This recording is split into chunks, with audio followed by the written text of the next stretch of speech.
Namaskar. A warm welcome to World News and Indian Perspectives on All India Radio. This is Manoj Singh Rana, and with me is Renuka, bringing glimpses of major developments of the day from across the globe. Over the next half an hour, we shall bring you the latest from the world of politics, economy, sports, entertainment, and more. As the world fights the COVID-19 pandemic, we begin with a message of caution to stay safe and protected by following these 3 simple steps. Wear a face mask, maintain social distancing, and focus on hand and face hygiene. The headlines.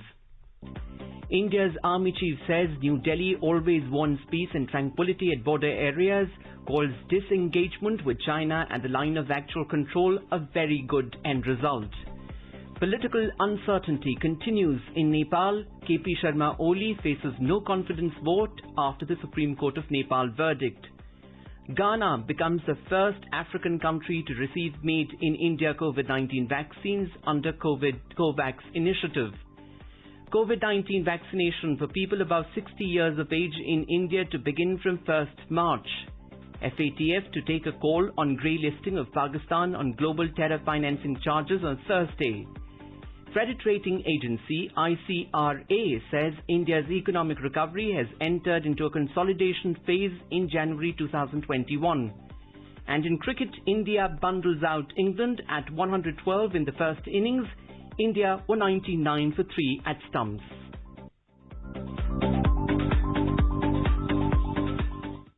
India's Army Chief General M.M. Narawane has said that the disengagement with China at the line of actual control LAC is a very good end result and it is a win-win situation.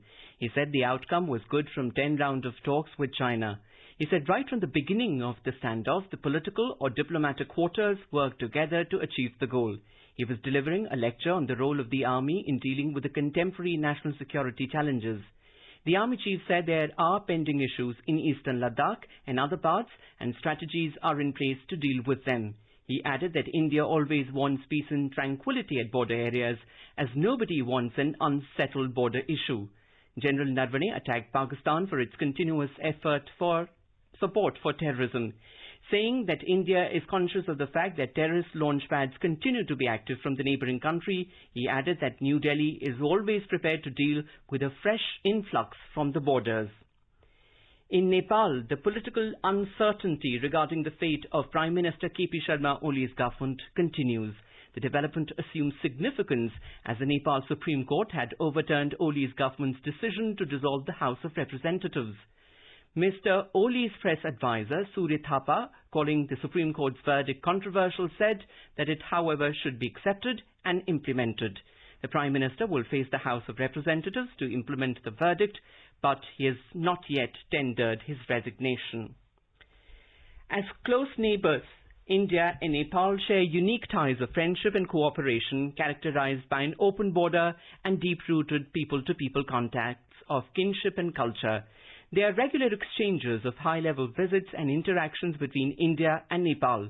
In view of this, the political developments in Nepal assume significance and is the topic of focus in today's Hotspot segment. We are in a conversation with Mr. Ratan Saldi, former Prasar Bharati Special Correspondent in Nepal, and Dr. Constantino Xavier, Fellow Center for Social and Economic Progress, New Delhi. We'll start with you, Dr. Xavier. The Apex Court in Nepal has reinstated the House of Representatives on Tuesday. The verdict is being hailed in some quarters as a landmark one. Could you, for the benefit of our listeners, comment on the significance of the verdict? The decision is significant for 2 reasons in my view. The first one is that it shows that the rule of law in Nepal continues strong, with the Supreme Court taking a decision to restore the parliament that came out of the general elections. This shows that you have separation of powers and a system that has worked to reverse the extra-constitutional decision of Prime Minister Oli to dissolve the parliament last December. That is important also because Nepal is a relatively young democracy. It went through a civil war. It went through 2 constituent assemblies until finally adopting its new constitution. And therefore, there is a lot of support in Nepal for this decision. to reconvene the parliament. The second reason is that except for the limited faction of the Communist Party of Nepal that still supports Prime Minister Oli, the large majority of members of parliament, political parties, the sentiment on the streets was favorable towards restoring the parliament and allowing political parties to express their confidence or mistrust in the Prime Minister. So in that sense, there is great support and satisfaction today in Nepal with this decision, and the next days will tell whether that will translate in a new coalition government or in the continuity in some form of Prime Minister Oli. Coming to you, Mr. Saldi, from your experience working in Nepal for several years, could you tell us the ramifications that the verdict can have for the relations between India and Nepal? The developments in Nepal are being keenly watched by India, but New Delhi has always kept itself aloof from political developments in the friendly neighboring country. New Delhi is of the opinion that it is the internal matter of people of Nepal, and it is for them to decide in the democratic republic setup which type of government they should have. New Delhi recognizes sovereignty and political stability in its neighboring country with which it has deep-rooted social, cultural and economic ties. Dr. Xavier, Mr. Saldi just alluded to the cultural connect between India and Nepal. India had, upon the dissolution of Nepal's parliament last December, said that the development is internal to Nepal and it is for Nepal to decide. Do you see this development as an affirmation of the democratic process in Nepal, as India had endorsed faith in? Yes, traditionally India has identified a democratic Nepal as being in India's interest. A stronger Nepal, a more stable Nepal will also be a country that is democratic, with free elections, with diversity and separation of powers. And that's exactly why India has traditionally supported the democratic process in Nepal since the 2000s, since King Gyanendra, the last king of Nepal, abdicated more than 10 years ago.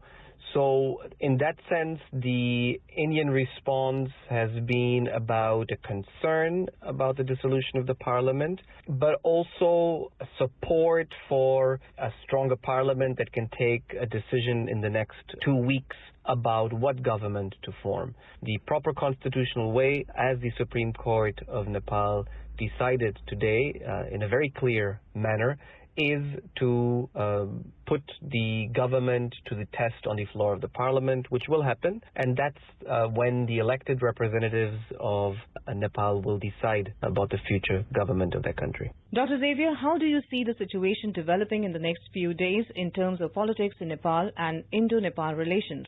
Whatever happens in terms of the politics in Kathmandu over the next 2 weeks is important, but whatever happens in one way or the other, the real long-term success story of India-Nepal relations is not so much on the political front between New Delhi and Kathmandu and who is in power in Kathmandu in terms of the different political parties. It is more about the economic, social interdependence across the border between India, and particularly North India, and Nepal. There is a lot of progress on connectivity in terms of new railway lines, new cross-border checkposts for better trade, digitization of processes, a new petroleum products pipeline that allows Indian oil products to enter Nepal in a faster way. So you have a variety of infrastructure projects that are happening between India and Nepal that are bringing these countries closer together under India's Neighborhood First policy.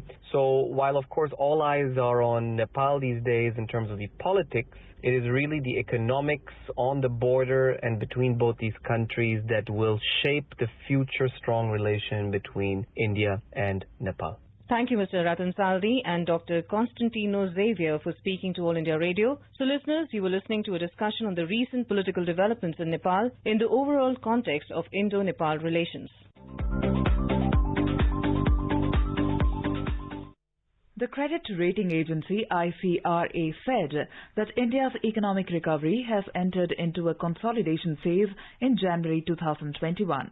The agency said that 6 indicators have witnessed an improved year-on-year performance in January 2021 relative to December 2020, namely non-oil exports, electricity generation, rail freight traffic, scooter production, diesel consumption, and domestic airline traffic. It added that the growth indicators continue to promise the upward and sustainable economic recovery.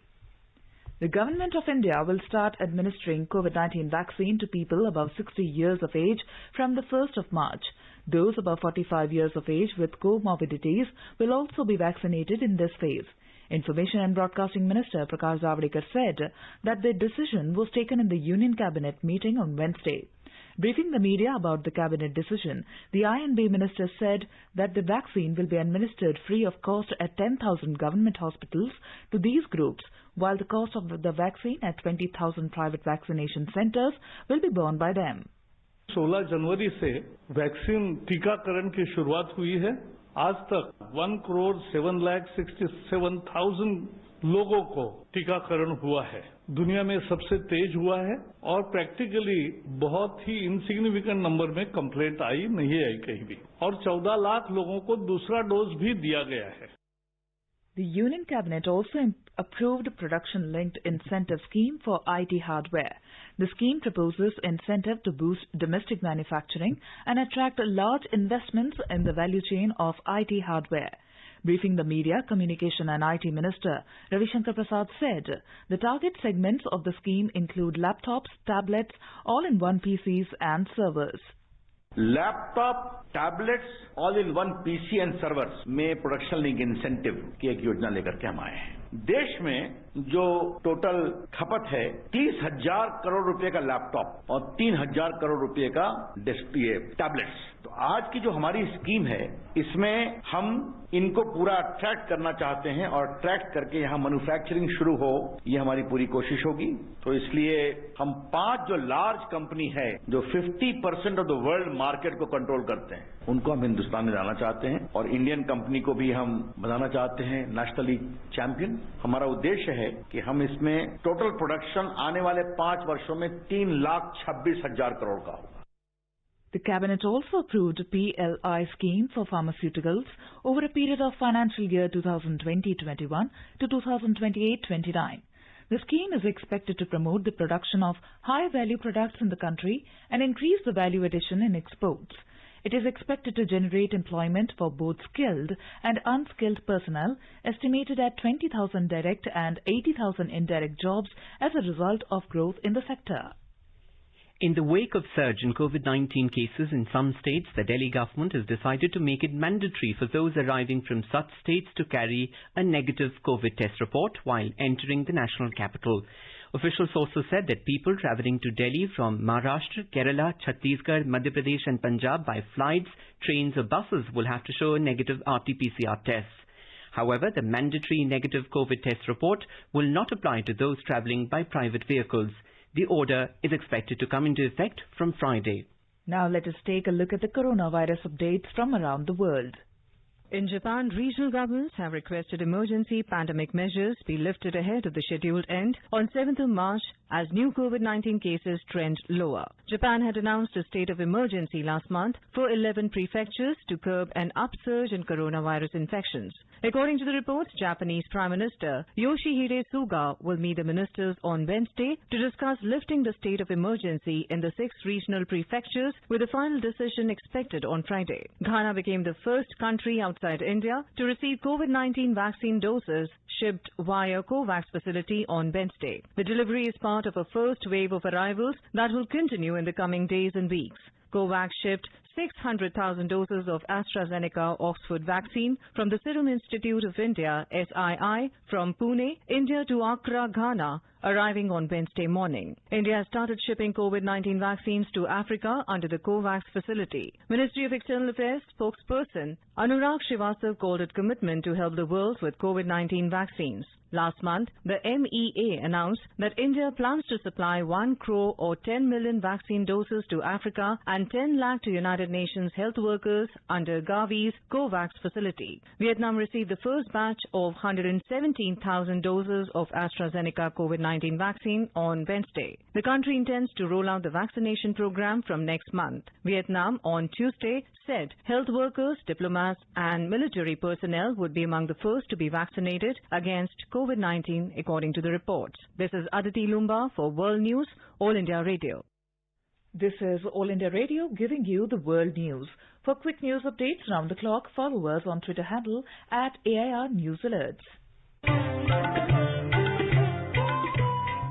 3 steps to stay protected and stay safe from COVID-19. Wear face mask, 2 gaz ki duri to maintain social distancing, maintain hand and face hygiene. Welcome back to the World News. External Affairs Minister of India, Dr. S. Jaishankar, has said that India has always stood by Mauritius through thick and thin, before, now and ever after. Addressing the Indian community in Mauritius, the minister said that at the Mauritian government's request, India has always facilitated the arrival of 100,000 more vaccines. He said that he has assured the Prime Minister of Mauritius that India will continue to ensure that the requirements of Mauritius in the coming weeks are met. The External Affairs of India concluded his 2-day visit of the African island nation. India and Mauritius signed a comprehensive economic cooperation and partnership agreement on the visit, which makes Mauritius the first African country with which India has such an agreement. India, France, Australia trilateral senior officials meeting was held on Wednesday. The 3 sides took stock of the progress made on the outcomes of the Foreign Secretary level trilateral dialogue held in September 2020. The areas of cooperation included maritime security, humanitarian assistance and disaster relief, blue economy, protection of marine global commons, amongst others. They also discussed the next steps to be taken for furthering trilateral cooperation in the Indo-Pacific region. Meanwhile, the United States will seek election to the United Nations Human Rights Council. U.S. Secretary of State Antony Blinken made the announcement on Wednesday.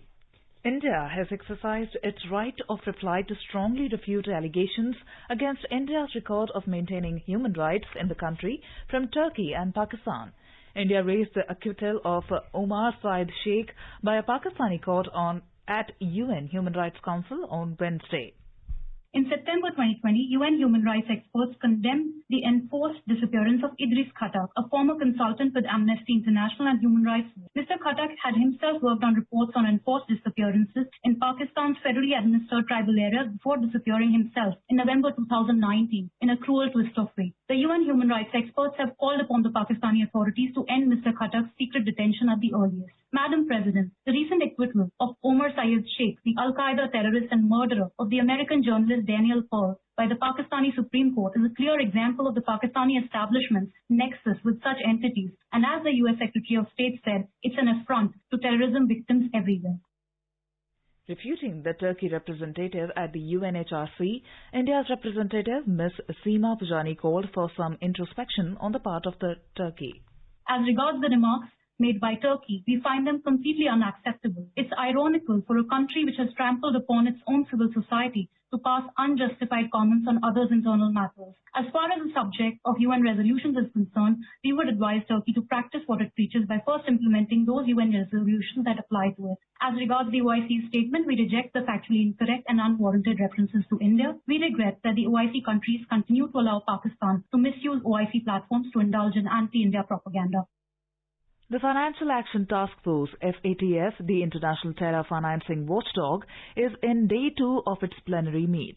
The topics on the agenda for discussions on the second day include country evaluations and updates on what jurisdictions are doing to address money laundering and terrorist financing risks.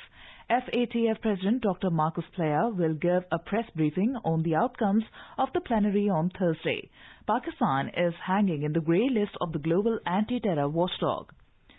62 inmates have died in the riots at prisons in 3 cities in Ecuador as a result of fights between rival gangs and an escape attempt. Prisons Director Edmundo Moncayo said in a news conference on Tuesday that 800 police officers have been helping to regain control of the facilities. Hundreds of officers from tactical units had been deployed since the clashes broke out late Monday. Deadly prison riots have happened relatively frequently in recent years in Ecuador, whose prisons were designed for some 27,000 inmates but house about 38,000. President Lenin Moreno tweeted that he has ordered the Ministry of Defense to exercise strict control of weapons, ammunition and explosives in the outer perimeters of prisons as a result of this week's riots. President of the United States of America, Mr. Joe Biden, declared Canada and the US best friends on Tuesday, while the Canadian Prime Minister Justin Trudeau called the friendship extraordinary. This is US President Joe Biden's first bilateral meeting with any world leader. Antony Blinken, in his first address to the UNHRC, said that the US is placing democracy and human rights at the center of their foreign policy as essential for peace and stability. In another development, the U.S. Federal Aviation Administration, FAA, issued a directive that requires U.S. operators of aircraft using certain Pratt & Whitney PW4000 engines to inspect these engines before flying on Tuesday. In a statement, the FAA said that it is taking this action as a result of a fan blade failure that occurred Saturday on a Boeing 777-200. The plane had departed from the Denver International Airport. Pieces of an engine on a United Airlines flight from Denver to Hawaii broke off the aircraft shortly after takeoff and damaged property on ground. The plane was able to land safely. This is All India Radio giving you the world news. Global toy industry 7 lakh crore रुपए से भी अधिक की है. Team up for toys. The Government of India is organizing India's first ever, the India Toy Fair. Indian local toy manufacturers march forward for Atmanirbhar Bharat. It's time to get vocal for your remarkable local. From 27 February to 2nd March, must come forward to get registered online at www.theindiatoyfair.in. Welcome back. Bangladesh has said it wants to elevate its relationship with the US from partnership to the strategic level. Foreign Minister of Bangladesh Dr. A.K. Abdul Momen and US Secretary of State Antony Blinken have expressed their willingness to further deepen Bangladesh-US relations by advancing common goals and mutual interests. Dr. Momen is on a visit to the US, during which he had a telephonic discussion with the US Secretary of State Antony Blinken. The U.S. State Department said that Secretary Blinken and Foreign Minister Momen discussed ways to deepen economic, counterterrorism and defense cooperation-related issues. Both leaders expressed their desire for closer collaboration to address challenges in South Asia and the greater Indo-Pacific region. Prime Minister Narendra Modi on Wednesday addressed a key webinar on the implementation of budget announcements with regards to disinvestment. Finance Minister Nirmala Sitharaman, along with representatives from various other key ministries, including members from the Department of Investment and Public Asset Management, and experts from the private sector also attended the meet. The Government of India proposed a disinvestment target of 1,75,000 crore rupees for the upcoming financial year in its budget, including disinvestment of its holdings in the Life Insurance Corporation of India, LIC, through an initial public offering IPO. As part of the Atmanirbhar Bharat package announced last year, the government had announced increased participation of the private players in key strategic areas including atomic energy, space and defense, transport and telecommunications, power, petroleum, coal and other minerals and banking, insurance and financial services. Benchmark domestic stocks on Wednesday surged around 2% even as the global cues were negative. The BSE Sensex regained 50,000 mark while the NSE Nifty closed near 15,000 level. During the business session, the NSE today halted its trading from 11:40 a.m. to 3:30 p.m. due to a technical glitch. Considering the shortened time of trading between the BSE and the NSE, both extended trading till 5 p.m. A report from the business world. The Sensex gained 1,030 points or 2.07% to finish at 50,782. The Nifty also rose 274 points or 1.86% to end at 14,982. The broader market at BSE also climbed but underperformed the Sensex. The BSE Mid-Cap Index gained 0.77% while the BSE Small Cap Index appreciated 1.08%. In the global equity market, Asian equities fell as investors remained cautious about rising interest rates. Asian indices also took cues from the weak US and European equity markets. Hong Kong's Hang Seng plunged 3%, South Korea's Kospi declined 2.5% and China's Shanghai Composite Index fell 2%. Japan's Nikkei 225 ended 1.2% down. On the other hand, Singapore's Straits Times was up 1.2%. Global crude oil prices gained amid weaker dollar, while a buildup in U.S. inventories last week capped gains. In intraday trade, Brent crude prices were trading around $66.20 per barrel. And in the forex market, the rupee appreciated 14 paisa to settle at 72 rupees and 33 paisa against the US dollar. Anubha Rohadki for World News, All India Radio. Now, moving on to sports. In cricket, India were 99 for the loss of 3 wickets against England in their first innings in the third test match at Narendra Modi Cricket Stadium in Ahmedabad. A report. England were all out 412 against India in the first innings. The Indian spinners duo Ravichandran Ashwin and Akshar Patel kept the England batters guessing and ripped through the visitors' batting lineup. For India, Akshar took 6 wickets and Ashwin bagged 3, whereas Ishant Sharma took 9 wickets by spinners in this innings is the most in an innings in day and night test, bettering 8 by Devendra Bishu against Pakistan in Dubai in 2016 and 17. Earlier, England won the toss and elected to bat first. The 4-match test series between India and England is currently levelled at 1-1 after India won the second test at the Chepauk Stadium in Chennai by 317 runs. India's chances of earning a World Test Championship final spot depends upon the outcome of the remaining tests, and hence India is fielding their strongest bowling attack of the series so far. This is the 100th test for 32-year-old pacer Ishant Sharma. Only 10 pacers have played 100 tests in their career. That includes all-time greats like Ian Botham, Kapil Dev, Courtney Walsh, Sean Pollock, Glenn McGrath, Chaminda Vaas and James Anderson. In golf, legend Tiger Woods suffered serious injuries on both the legs as his car flew off the road yesterday near Los Angeles in the USA. According to reports, Woods underwent a surgery after the collision. 45 years old Tiger Woods has won 15 major golf championships. Now let us take a look at the major developments around the world as reported in the foreign press. The Washington Post reports that the confirmation hearing for William Burns to become the next CIA director opens Wednesday morning. The Wall Street Journal writes that governors in New York, Minnesota and elsewhere want to impose higher income and capital gain taxes to plug budget holes. The Globe and Mail reports 3 cabinet ministers were removed from posts after Thai courts fined them guilty of sedition. The Sydney Morning Herald reported that in tennis, defending champion Ashley Barty is out of the Adelaide International after falling to American Danielle Collins in the round of 16. Khaleej Times writes that Johnson & Johnson's one-shot COVID-19 vaccine appeared safe and effective in trials by the U.S. Food and Drug Administration, FDA. A quick look at the headlines once again. India's army chief says New Delhi always wants peace and tranquility at border areas, calls disengagement with China and the line of actual control a very good end result. Political uncertainty continues in Nepal. KP Sharma Oli faces no confidence vote after the Supreme Court of Nepal verdict. Ghana becomes the first African country to receive Made in India COVID-19 vaccines under COVAX initiative. COVID-19 vaccination for people above 60 years of age in India to begin from 1st of March. FATF to take a call on grey listing of Pakistan on global terror financing charges on Thursday. Credit rating agency ICRA says India's economic recovery has entered into a consolidation phase in January 2021. And in cricket, India bundles out England at 112 in the first innings.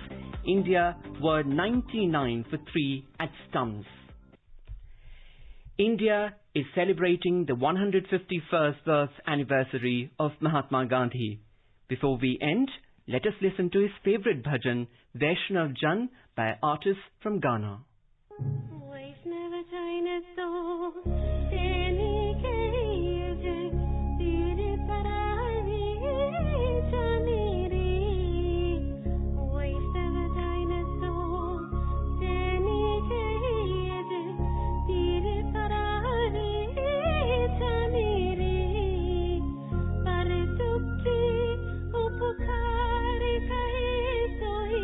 Mani happy man,